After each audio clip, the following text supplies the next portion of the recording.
Osama ইবনে যায়েদ রাদিয়াল্লাহু তাআলা আনহু নবী করিম সাল্লাল্লাহু আলাইহি সাল্লামের অত্যন্ত স্নেহভাজন একজন সাহাবী, বয়সে খুব ছোট মানুষ ছিলেন। নবী করিম সাল্লাল্লাহু আলাইহি সাল্লাম তাকে অনেক আদর করতেন।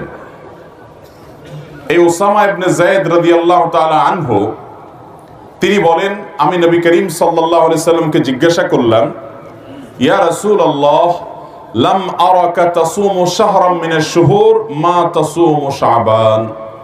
তিনি নবী সাল্লাল্লাহু আলাইহি সাল্লামকে জিজ্ঞাসা করেছেন, হে আল্লাহর রাসূল, শাবান মাস শুরু হলে আপনি যত নফল সিয়াম রাখেন অন্য কোন মাসে এত নফল সিয়াম রাখেন না, কারণ কি? নবী করিম সাল্লাল্লাহু আলাইহি সাল্লাম তখন দুটি কারণ বলেছেন। কয়টি কারণ বলেছেন? নাম্বার 1, قال ذاك شهر يغفل الناس بين رجب ورمضان। তিনি বললেন যে আমি এই মাসে নফল রোজা বেশি রাখি, তার প্রথম কারণ হলো এই শাবান মাসের পরের মাসটা কোন মাস? রমাদান। আর শাবান মাসের আগের মাসটা কোনটা? রজব। তাহলে শাবান মাসের একদিকে আছে সম্মানিত 4 মাসের একটা রজব, আর শাবান মাসের শেষের দিকে আছে বছরের শ্রেষ্ঠ মাস রমাদান। তাহলে একদিকে রমজান মাস, আরেকদিকে রজব মাস। একটা হলো বছরের শ্রেষ্ঠ মাস, আরেকটা হলো সম্মানিত 4 মাসের এক মাস। তো রজব মাসের প্রতি মানুষ সম্মান প্রদর্শন করে, ইমানদাররা যেহেতু আল্লাহ সম্মান দিয়েছেন। আর রমাদান তো শ্রেষ্ঠ মাস, মানুষ ইবাদত বন্দেগী করার চেষ্টা করে। মাঝে পড়ে এই শাবান মাসটায় মানুষ অবহেলা করে কাটায় দেয়, যে ঠিক আছে সব তো আমল রমজান আসলে করবই, কোরআন তেলাওয়াত তো শুরু করবই, তাহাজ্জুদ তেলাওয়াত তো করব, দোয়া দুরূদ তো করবই, সিয়াম পালন তো রমজান আসলে করবই, দান সাদকা তো রমজান আসলে দেবই। এই মাসটাতে আর কিছু করা হয় না, ওই রমজানের জন্য বসে থাকে। আর এদিকে রজবে একটু মর্যাদা দেয়। এই মাসটা না সম্মানিত মাস, আবার না রমজান মাস। এই জন্য এই মাসে মানুষ অবহেলায় সময় কাটায়, উদাসীন থাকে, বিশেষভাবে আমল ইবাদতে মগ্ন হয় না। এই জন্য নবী সাল্লাল্লাহু আলাইহি সাল্লাম বলেছেন, আমি এই টাইমে বেশি করে নফল রোজা রাখি। কারণ যেই সময়টাতে মানুষ গাফেল থাকে, উদাসীন থাকে, কেউ ইবাদত করে না, ওই সময়টাতে ইবাদতের আলাদা তাৎপর্য আছে, আলাদা গুরুত্ব আছে। একজন চেয়ারম্যান সাহেবকে সবাই দেখলে সালাম দেয়, মেম্বার সাহেবকে দেখলে সবাই সালাম দেয়, মসজিদের ইমাম সাহেবকে দেখলে সবাই সালাম দেয়। কিন্তু একজন রিকশাওয়ালা বেচারা, তাকে কেউ সালাম দেয় না। যে যাত্রী আসে তার রিকশায় উঠে, সেও বলে যাবেন নাকি, ঠিক করে চলে যায়, একটা সালাম দেয় না। যাওয়ার সময় একটা সালাম দেয় না, রাস্তার লোকেরাও সালাম দেয় না। আপনি চিন্তা করলেন, এই রিকশাওয়ালা মুরব্বী বা রিকশাওয়ালা ভাই বা চাচা, এই লোকটাকে কেউ সালাম দেয় না। আপনি শুধুমাত্র এই লোকটাকে সালাম যেহেতু কেউ দেয় না, সেজন্য আপনি সালাম দিয়ে এটাকে জিন্দা করতে চাচ্ছেন। সেজন্য গিয়ে তাকে লম্বা করে একটা সালাম দিলেন, একটু মুসাফা করে আসলেন। শুধুমাত্র এই জায়গায় নবীজির সুন্নতের আমল নাই, সালাম নাই, আপনি সেটাকে জিন্দা করার জন্য যেটা কেউ করে না সেটা আপনি করার চেষ্টা করলেন। এর কারণে অন্য যে কোনো সাধারণ মানুষকে সালাম দেওয়ার চাইতে এই অবহেলিত জায়গায় সালাম দিলে সওয়াব একটু বেশি হবে। ভোর রাতে সবাই ঘুমিয়ে থাকে, সবাই অলসভাবে সময় কাটায়। আল্লাহর যে বান্দারা এই টাইমে উঠে তাহাজ্জুদের নামাজে দাঁড়িয়ে যায়, চোখের পানি ফেলে আল্লাহর কাছে দোয়া করে, তার সে দোয়া, তার সে ইবাদত, তার সে রোনাজারি, তার যে কান্নাকাটি, তার সে ভালো কাজ, যেহেতু সবাই নাক টেনে ঘুমায়, অলসভাবে ঘুমে থাকে, এই সময় সে ইবাদত করে। এই জন্য ওই সময়ের ঘুমটা আল্লাহ রাব্বুল আলামিনের কাছে, ওই সময়ের ইবাদতটা, নেকামলটা আল্লাহ রাব্বুল আলামিনের কাছে অন্য সময় যখন সবাই ইবাদত করে ওই টাইমের চাইতে সবাই অবহেলিত থাকে, ওই টাইমের ইবাদতের গুরুত্ব অনেক বেশি। এই জন্য নবী সাল্লাল্লাহু আলাইহি সাল্লাম শাবান মাসে বেশি বেশি নফল রোজা রাখতেন, কারণ এই মাসে মানুষ উদাসীন থাকে, ইবাদত বন্দেগী অনেকে করে না। এই জন্য তিনি বেশি করে নফল রোজা রাখতেন। এটা হলো একটা কারণ। নাম্বার 2, তিনি বলেছেন, ওয়াহুয়া শাহরুন তুরফাউ ফীহিল আমালু ইলা রাব্বিল আলামিন ফাউহিব্বু আন ইউরফাআ আমালি ওয়া আনা সাইম। নবীজি সাল্লাল্লাহু আলাইহি সাল্লাম বলেছেন, এই মাসে শাবান মাসের একটা বিশেষ তাৎপর্যের দিক হলো যে বান্দার সারা বছরের আমলনামা, সে কি ভালো কাজ করেছে, মন্দ কাজ করেছে, কয়টা গুনাহ করেছে, কয়টা ভালো কাজ করেছে, সমস্ত আমলনামা সমূহ, সারা বছরের আমলনামা আল্লাহর ফেরেশতারা আল্লাহর কাছে পেশ করে। সবার আমলনামা শাবান মাসে পেশ হয়।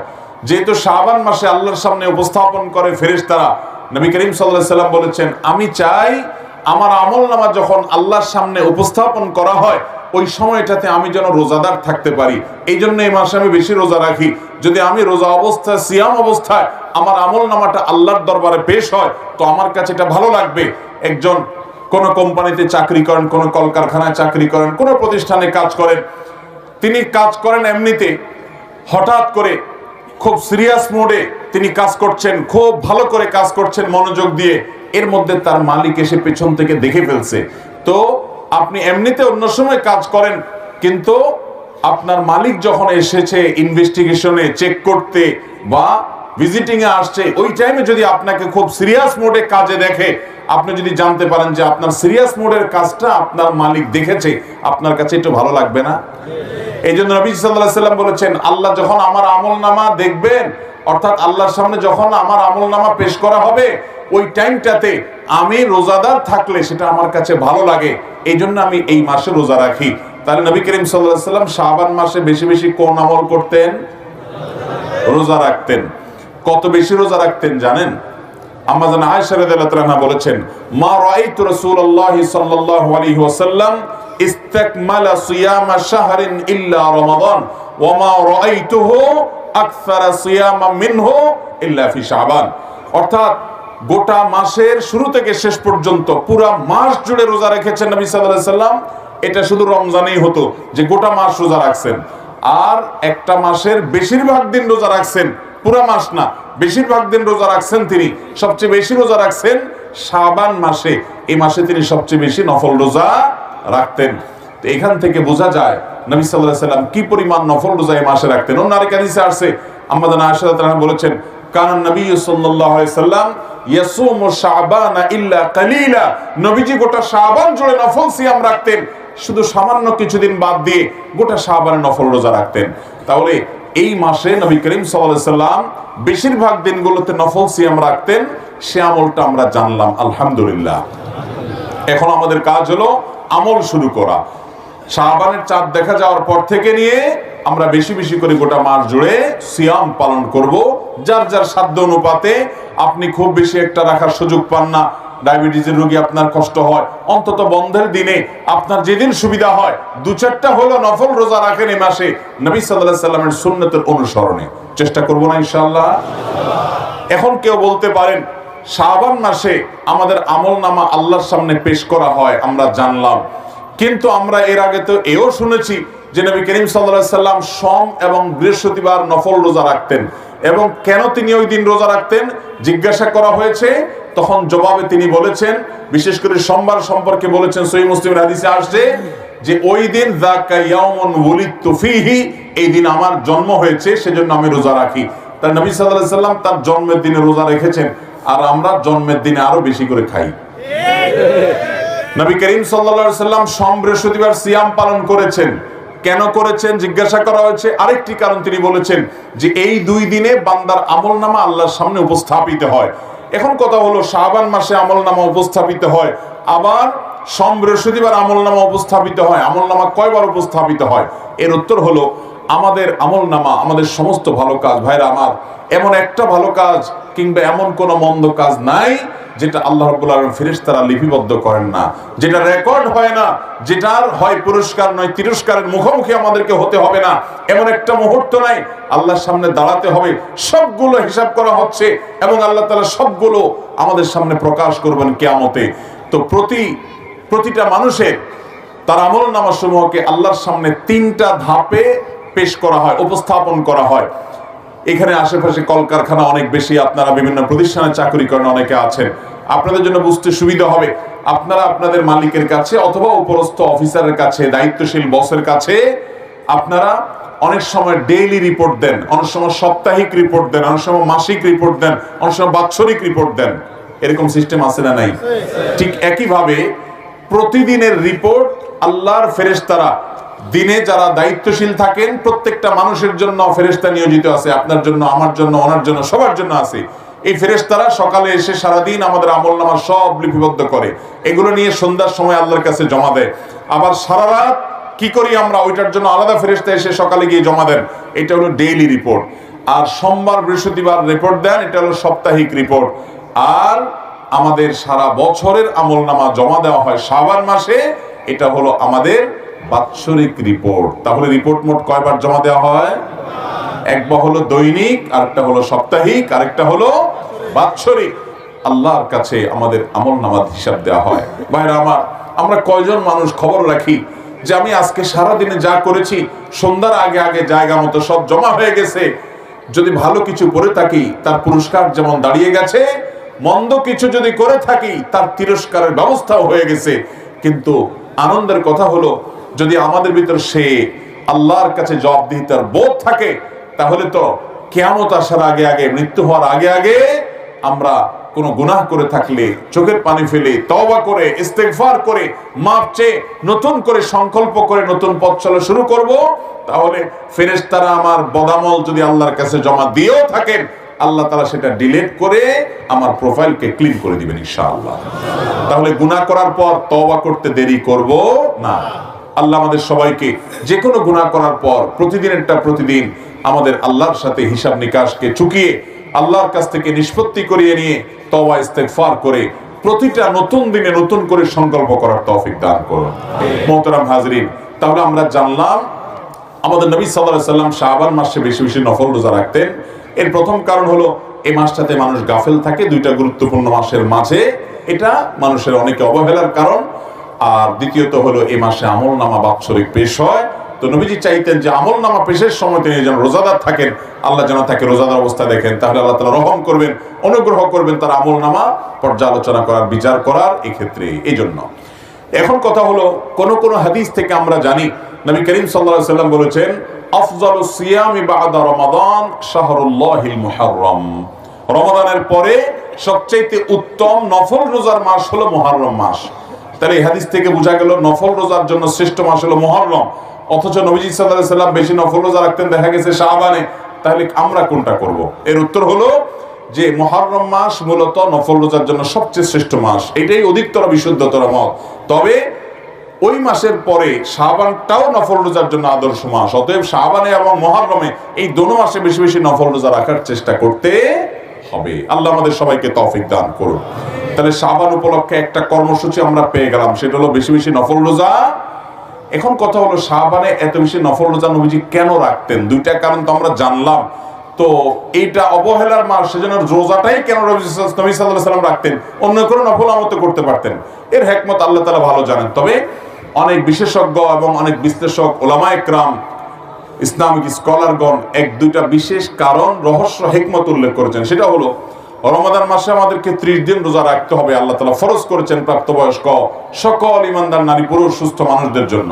তো সেই রমজান মাসে যদি আমাদের রোজা রাখা লাগে, শাবান মাস থেকে যদি আমরা 2, 4, 10টা 20টা নফল রোজা রাখা শুরু করি, তাহলে রমজানের রোজা রাখাটা সহজ হবে। আগে থেকে অভ্যাসটা হবে, ওয়ার্ম আপ হবে, রিহার্সেল হবে, প্রস্তুতি নেওয়া হবে। হঠাৎ করে যদি রমজান রোজা শুরু করেন, অনেকে দেখা যায় সারা বছর রোজা রাখেন না, তো দেখা যায় হঠাৎ করে রমজান রোজা রাখার কারণে সে অসুস্থ হয়ে পড়ে, কিংবা তার রোজার সাথে সে শুরু করতে পারে না, অসুবিধা তৈরি হয়। এই জন্য নবী সাল্লাল্লাহু আলাইহি সাল্লাম হয়তোবা আগে থেকে প্রস্তুতি নিয়ে নিতেন।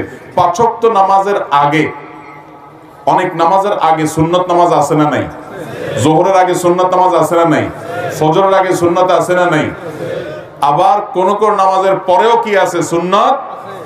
ফরজটার, ফরজ ভার্সনের ইবাদতের আগেও সুন্নত থাকে, পরেও সুন্নত। এই সুন্নতের একটা কারণ এটাও, যদি বান্দার কিয়ামতের দিন ফরজের মধ্যে কোনো ঘাটতি থাকে, তাহলে নফল বা সুন্নত দিয়ে আল্লাহ তাআলা সেই ঘাটতি পূরণ করে দিবেন। আর সুন্নতের রিহার্সেলের মাধ্যমে ফরজটা যাতে সুন্দরভাবে হয়, সেটার জন্য প্রস্তুতির জন্য এই ব্যবস্থা আল্লাহ তাআলা রেখেছেন। ঠিক একইভাবে রমাদানের 30 দিনের যে ফরজ রোজা আমাদেরকে রাখতে হবে, তার আগে শাবানে কিছু নফল রোজার অভ্যাস করা, আবার শাবানের পরে শাওয়ালের 6 রোজা রাখা। ওই 5 ওয়াক্ত নামাজের আগে পরে যেরকম সুন্নত নামাজ আছে, রমজানের ফরজ রোজার আগে সুন্নত রোজা আছে, পরেও শাওয়াল মাসে সুন্নত রোজা আছে। অতএব রোজাগুলো রাখবো তো ইনশাআল্লাহ। আমরা অনেকে আছি, এটা জীবনে প্রথম শুনছি যে শাবান মাসে আবার বেশি বেশি নফল রোজা রাখতে হয়। তবে শাবান মাস সম্পর্কে আমাদের আরেকটা জিনিস জানতে হবে। রোজা রাখতে হবে এটা তো আমরা জানলাম, আরেকটা জিনিস জানেন, সেটা হলো শাবান মাসের শেষের দিকে রোজা রাখা উত্তম না। রোজা রাখতে হবে শুরুর দিকে, মাঝের দিকে, এই দিনগুলোতে। শেষের দিনগুলোতে নবী সাল্লাল্লাহু আলাইহি সাল্লাম রোজা রাখতেন না। কারণ হলো শেষের দিনগুলো যদি টানা রোজা রাখেন, তাহলে রমজান আর গায়রে রমজানের ভিতরে পার্থক্য হবে না। এই জন্য আপনি শাবানের শেষের দিকে আর রোজা রাখবেন না, আপনি রোজার জন্য অপেক্ষা করবেন, রমজান থেকে শুরু করবেন। না হলে রমজানের আলাদা কোনো বৈশিষ্ট্য এটা বোঝা যাবে না যে টানা রোজা রাখছেন আপনি। এই জন্য শেষের দিকে নবীজি সাল্লাল্লাহু আলাইহি সাল্লাম এই মাসের রোজা রাখতেন না। বিশেষ করে একেবারে শেষের দিন, যেটা শাবানের লাস্টের দিন, যেটাকে বলা হয় ইয়াউমুশ শক বা সন্দেহের দিন। আমরা আমাদের ছোটবেলায় দেখেছি আমাদের দেশে বিভিন্ন এলাকায় অনেক মুরব্বীরা শাবানের শেষের দিন অবশ্যই রোজা রাখতেন। কেন? তারা মনে করতেন শাবানের চাঁদ, এটা রমজানের চাঁদ দেখা যায় নাই শাবানের শেষের দিন। ধরুন শাবান 30 হলো, তো 29 তারিখে চাঁদ দেখা যায় নাই সারা দেশে, ওনারা 30 তারিখে শাবান, কিন্তু সেদিন তারা রোজা রাখতেন। কেন? মনে করতেন যে যদি চাঁদ দেখা যারা যায় নাই বলছে, হয়তো চাঁদ উঠছে তারা দেখে নাই, মিস করে গেছে, তাহলে আমার রোজাটা রমজান হয়ে গেল যদি চাঁদ উঠে থাকে। আর যদি চাঁদ না উঠে থাকে তাহলে শাবান হয়ে গেল। তো এইরকম চান্সে রোজা রাখে, এরকম কোন চান্সে রোজা রাখার নির্দেশ ইসলামে। নবী সাল্লাল্লাহু আলাইহি সাল্লাম বলেছেন, দা মা ইউরিবুকা ইলা মা লা ইউরিবুক, তোমার যা সন্দেহ হয় এটাকে সন্দেহের ঊর্ধ্বে উঠে সেই ইবাদতের দিকে নিয়ে যাও, সন্দেহপূর্ণ কিছু করা যাবে না। এই জন্য শাবানের শেষের দিনে রোজা রাখা নিষেধ। শেষের দিকে রোজা রাখবো না, বরং পুরো মাস রোজা রাখবো। শাবান উপলক্ষে তৃতীয় কথা হলো, আম্মা জান আয়েশা রাদিয়াল্লাহু তাআলা আনহা, তিনি সারা বছরের যে তার ফরজ রোজা, ভাঙতি রোজা ছিল, মহিলা মানুষ হওয়ার কারণে রমজানে তার যে ভাঙতি রোজা থাকতো সেগুলো সারা বছর তিনি রাখতে পারতেন না। কেন রাখতে পারতেন না? কারণ একদিকে সোমবার, বৃহস্পতিবার, আইয়াম বীজের রোজা এগুলো নবীজি রাখতেন, তিনিও রাখতেন। আর বাকি দিনগুলোতে নবী করিম সাল্লাল্লাহু আলাইহি সাল্লাম তার সাথে থাকতেন, কখন নবীজির হক আদায় করতে হয় সেজন্য তিনি রোজা রাখতে পারতেন না। এগুলো শেষ পর্যন্ত শাবানে আসলে নবীজি পুরো মাসই নফল রোজা বেশিরভাগ রাখতেন দিনগুলো, ওই ফাঁকে তিনি তার ফরজ রোজাগুলো রাখতেন। এই জন্য এখান থেকে বোঝা যায়, যদি আমাদের কারোর আগের বছরের ভাঙতি রোজা থাকে, অসুস্থতার কারণে, সফরের কারণে, মহিলাদের মাসিকের কারণে, তাহলে সেই রোজাগুলো শাবানের মধ্যে রেখে ফেলা উচিত। এটা হলো শাবান উপলক্ষে তৃতীয় জ্ঞাতব্য বিষয়। প্রথম জ্ঞাতব্য বিষয়, বেশি বেশি নফল রোজা রাখবো। কেন? দুই কারণ বলেছি। দ্বিতীয় জ্ঞাতব্য বিষয় বলেছি যে শাবান মাসে বেশি রোজা রাখবো, ঠিক আছে, কিন্তু শাবানের শেষের দিন রোজা রাখবো না, শেষের দিকে রাখবো না। তৃতীয় জ্ঞাতব্য বলেছি, কাজা বা ভাঙতি রোজা যদি আগের বছরে থাকে তো এই শাবান মাসের মধ্যেই সেটা রেখে ফেলতে হবে, কারণ রমজান আসলে নতুন রোজা রাখতে হবে, আগেরগুলা ক্লিয়ার করে ফেলা উচিত। আর চতুর্থ জ্ঞাতব্য বিষয় হলো যে শাবান মাসে আমরা রমজানের প্রস্তুতি নিতে হবে। কিসের প্রস্তুতি নিতে হবে? কিভাবে প্রস্তুতি নেবেন আমি বলি। আমাদের দেশের রমজানের প্রস্তুতি নেওয়ার একটা চিত্র আছে ভাই। চিত্র হলো, ধরুন সাধারণ মানুষ রমজানের প্রস্তুতি নেয় কিভাবে। রমজানের আগে দেখবেন, শাবানের বিশেষ করে শেষের দিনগুলোতে দেখবেন যে বাজার থেকে তেল, চিনি, সয়াবিন, ভুসি, ছোলা, খেজুর এগুলো কিনতে কিনতে মানুষ কাহিল হয়ে যায়।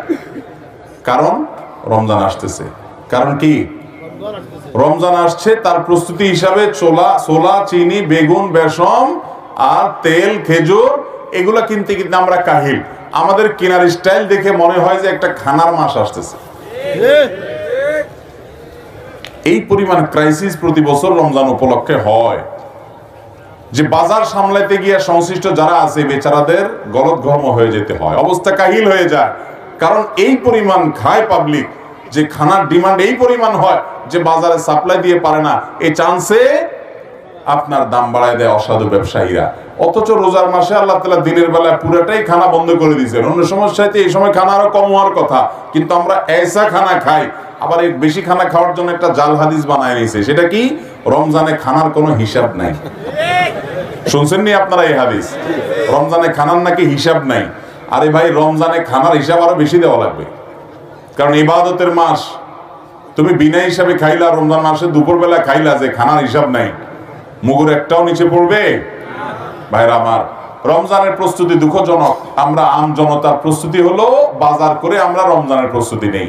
আর দোকানদারদের প্রস্তুতি কি? বিশেষ করে মুদি দোকানদারদের প্রস্তুতি হলো রমজান আসছে, চিনির বস্তা, সোলার বস্তা যা আছে এগুলো সব দূরে সরে আউট কর, নাই কিচ্ছু নাই, এরপর দাম বাড়ায় তারপর বিক্রি করবো। তাহলে মাল গুদামজাত করা এটা হলো অনেক অসাধু ব্যবসায়ীদের রমজানের প্রস্তুতি। আর মাল কিনতে কিনতে কাহিল হওয়া এটা হলো আমাদের রমজানের প্রস্তুতি।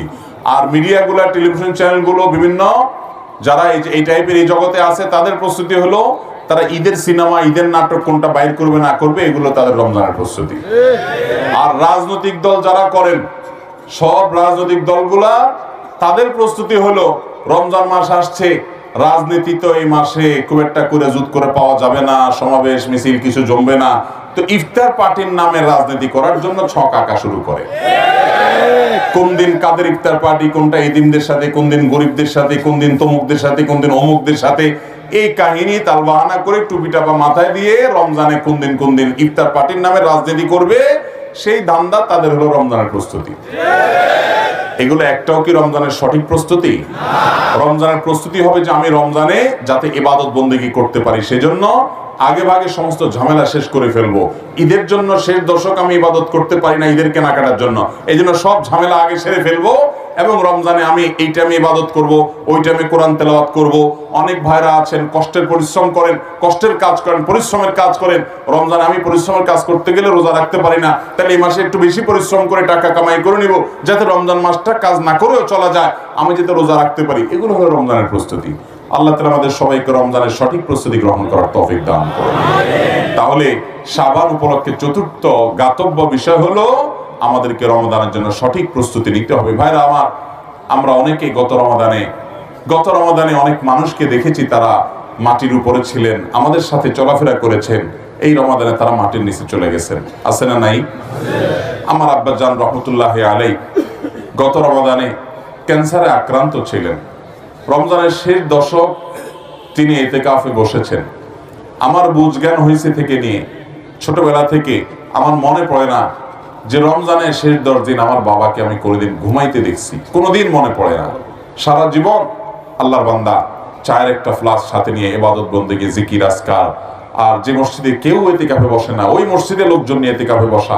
গত রমজানে ক্যান্সারে ভয়াবহ অবস্থা, ডাক্তাররা রীতিমতো তার বেঁচে থাকার কোনো সম্ভাবনা নাই সেরকম একটা আভাস ডাক্তাররা অনেক আগে থেকে পেয়ে গেছেন, অথচ তিনি ওই অবস্থা শেষ দশক পুরাটা ইতিকাফ করেছেন।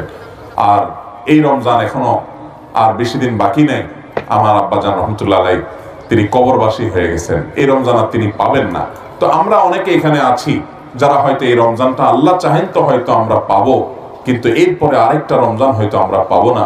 একটা রমজান মানুষকে আল্লাহর কাছ থেকে তার সমস্ত গুনাহ মাফ করিয়ে, তার পুরো প্রোফাইলকে ক্লিন করে, পরিষ্কার করে, তার সমস্ত গুনাহগুলোকে ডিলিট করে দিয়ে তার হিসাবের খাতাকে সম্পূর্ণ নতুন, পরিচ্ছন্ন, ঝকঝকে পরিষ্কার করে দিতে পারে।